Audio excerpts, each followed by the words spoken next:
अभिषेक बनर्जी जी पहले ईडी को अपना जवाब पत्र देकर आए। भ्रष्टाचार के गंभीर आरोपों में घिरा हुआ व्यक्ति अन्य भ्रष्ट अधिकारी, कर्मचारी और नेताओं को बचाने के लिए दिल्ली में आता है। अरे जांच में सहयोग करो भाई। यूपीए के समय 58,000 करोड़ रुपया है तो एनडीए के समय 2,05,003 करोड़, 2,05,003 करोड़ रुपये। ये अपने आप में दिखाता है कि केंद्र सरकार से कोई कमी पश्चिम बंगाल के विकास के लिए नहीं रखी गई। ये कट मनी कहां जा रहा था कि अब की बार कट के बिना पूरा का पूरा जा रहा था। ये गरीब का पैसा किसके खाते में जा रहा था, ममता दीदी जवाब देना पड़ेगा। राज्य की सरकार ने उन अपराधियों के खिलाफ जिन्होंने गरीब जनता के लिए दिहाड़ी लगाकर मजदूरी करके अपने परिवार का पेट भरना था, उनका पैसा खा गई इनकी करप्ट सरकार के साथ। कोयला घोटाला, शारदा घोटाला, टीचर भर्ती घोटाला, गो तस्करी घोटाला, पीएम आवास घोटाला, रोज वैली घोटाला, अम्फान राहत घोटाला, घोटाले पे घोटाला। ये मैं बहुत सारे राज्यों की बात नहीं, मैं एक ही राज्य की बात कर रहा हूं, पश्चिम बंगाल की। तृणमूल कांग्रेस की सरकार में एक के बाद दूसरा घोटाला सबके सामने आया।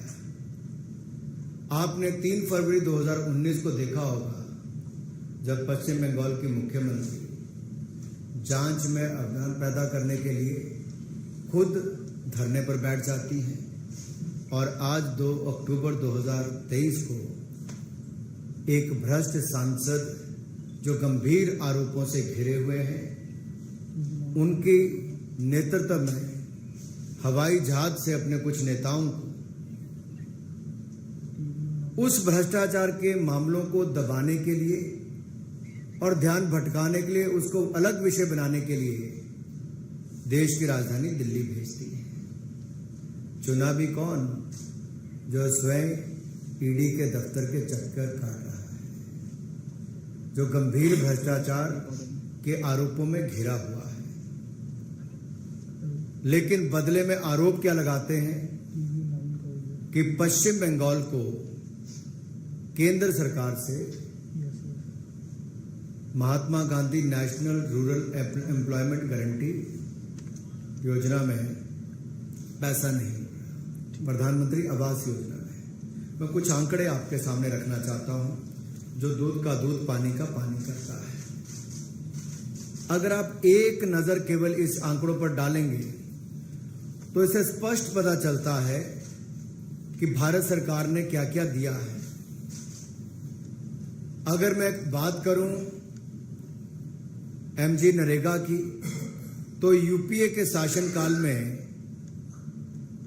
14,985 करोड़ रुपए मिले और एनडीए की सरकार में 54,150 करोड़ रुपए 2021 में।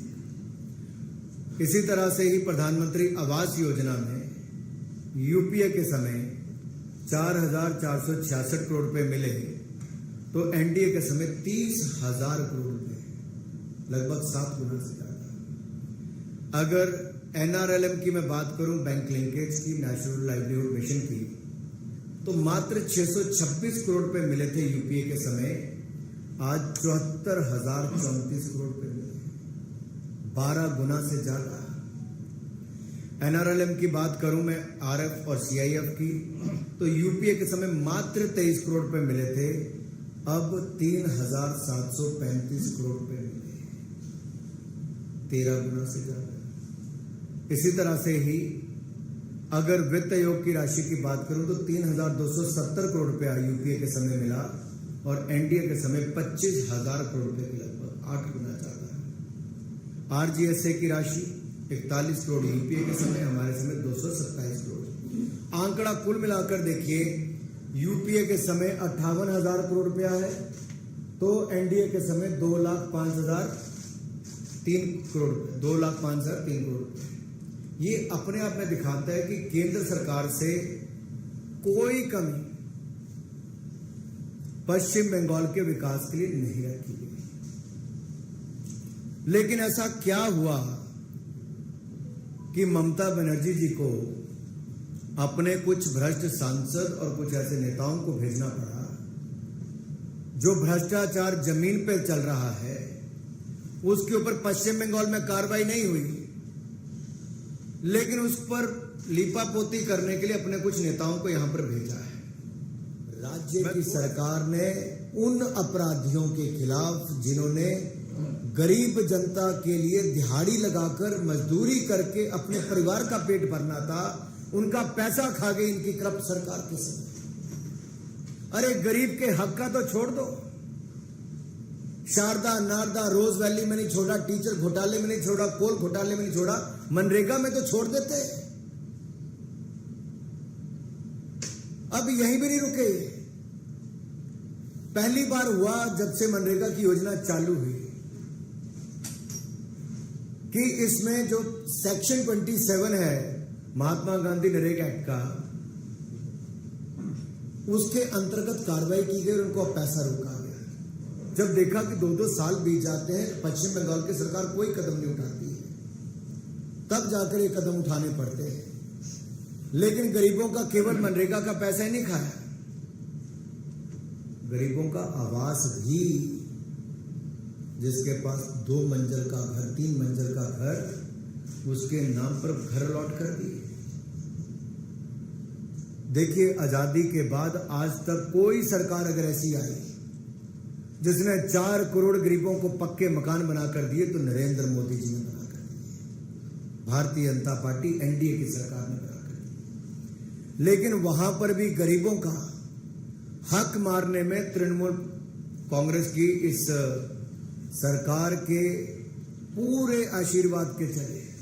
कौन अधिकारी हैं, कौन इनके नेता हैं, कट मनी से लेकर जिनका बाकियों का नाम आता था, मैं पूछना चाहता हूं ममता बनर्जी जी से, क्या बताएंगी ये 3 मंजिला घर के मालिक का नाम प्रधानमंत्री आवास योजना में कैसे आया? ममता दीदी, जो पात्र लोग थे आपने उनको क्यों बाहर रखा? ममता दीदी, क्या गरीब का हक छीनने में थोड़ा सा भी दर्द नहीं हुआ ममता दीदी को? अपात्र लोगों को आवास योजना प्लस का हकदार बना दिया। और कितने लोगों को? कुल 56,86,000 नए नाम भेजे थे इन्होंने। और जब शिकायतें पाई गई तो हमने लिखा वापस विभाग ने, ग्रामीण विकास मंत्रालय ने, कि इसको वापस देखिए। तो फटाफट पश्चिम बंगाल की सरकार ने 17,03,000 घरों के नाम काट दिए जो 2 मंजिले 3 मंजिले घर के मालिक वालों के। अब सोचो इसमें कितना पैसा कमाते? 20,000 करोड़ रुपया, 20,400 करोड़ रुपया जो गरीब के घर के लिए मिलना था, वो ममता बनर्जी जी के आशीर्वाद से उनकी सरकार में अधिकारी कर्मचारी से लेकर उनकी विचारधारा वाले नेताओं के ऊपर भी प्रश्न चिन्ह खड़े हुए हैं। अब कौन से ऐसे जिले, अभी तो मात्र 10 जिलों के मैं नाम ले रहा हूं, पूर्व मेदिनीपुर, पश्चिम मेदिनीपुर, पूर्व बर्धमान, मालदा, साउथ 24 परगना, अलीपुरद्वार, नादिया, मुर्शिदाबाद, कालिम्पोंग और दार्जिलिंग। ये 10 जिलों में देखो तो अभी तो 10 जिलों में हाल है। अगर 56 लाख में से 56,86,000 में से 17,03,000 एक झटके में निकल जाते हैं तो सोचिए पहले की योजनाओं में क्या किया होगा। मेरा सवाल केवल एक है ममता दीदी से कि जहां अनियमितताएं पाई गई उसमें जो अधिकारी थे, अपराधी थे और उनके सहयोगी थे, उन पर आपको कदम उठाने के लिए कहा गया, आपके हाथ क्यों कांपे? दंडात्मक कार्रवाई करने के लिए कहा गया उन पापी और भ्रष्ट अधिकारियों के खिलाफ, आपकी सरकार ने कदम क्यों नहीं उठाए? ये कट मनी कहां जा रहा था कि अब की बार कट के बिना पूरा का पूरा जा रहा था? ये गरीब का पैसा किसके खाते में जा रहा था? ममता दीदी, जवाब देना पड़ेगा। और यहां पे बापू की समाधि पर भेज के काम नहीं चलेगा। आपने पश्चिम बंगाल में क्या कार्रवाई की इन भ्रष्ट अधिकारियों के खिलाफ, देश जवाब मांगता है। और देश भली भांति जानता है कि नरेंद्र मोदी जी ने लगातार पश्चिम बंगाल को यूपीए के मुकाबले 4 गुना ज्यादा पैसा दिया। मैं केवल 4-5 स्कीमों की बता रहा हूं। कईयों में तो 16 गुना ज्यादा, कईयों में 8 गुना ज्यादा, कईयों में 7 गुना ज्यादा। तथ्य बताते हैं कि आपके आरोप झूठे हैं और ये सच्चाई सामने आई है कि भ्रष्ट अधिकारियों, कर्मचारियों, अपने नेताओं को बचाने के लिए एक बार फिर पश्चिम बंगाल की सरकार भ्रष्ट लोगों के साथ खड़ी नजर आई और गरीबों के हक छीनती नजर आई। जवाब दीजिए ममता जी। और मैं एक बात आप सबके सामने और कह दूं, आवास योजना के अंतर्गत 34 लाख से ज्यादा घर प्रधानमंत्री मोदी जी ने दिए और आवास प्लस योजना में 11 लाख और मंजूर किए, कहीं कोई कमी नहीं छोड़ी। लेकिन जरूरतमंदों का छीनकर दूसरों को देने का काम ममता जी उचित नहीं है। और यूपीए के समय 4,466 करोड़ रुपया मिला था, एनडीए के समय मोदी जी ने 30,000 करोड़ रुपया आवास योजना के लिए दिया। और जो इंदिरा आवास योजना के मकान थे ना, जो कांग्रेस ने 40-40, 45-45 हजार रुपये मुश्किल से देती थी, वो भी मोदी सरकार ने आकर पूरे करवाए। अभिषेक बनर्जी जी पहले ईडी को अपना जवाब पत्र देकर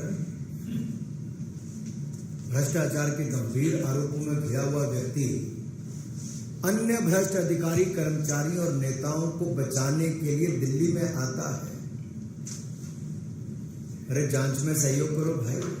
और बाकी जो पश्चिम बंगाल में जांच इन भ्रष्ट अधिकारियों के खिलाफ होनी चाहिए, ममता दीदी को बोले वो करेगी।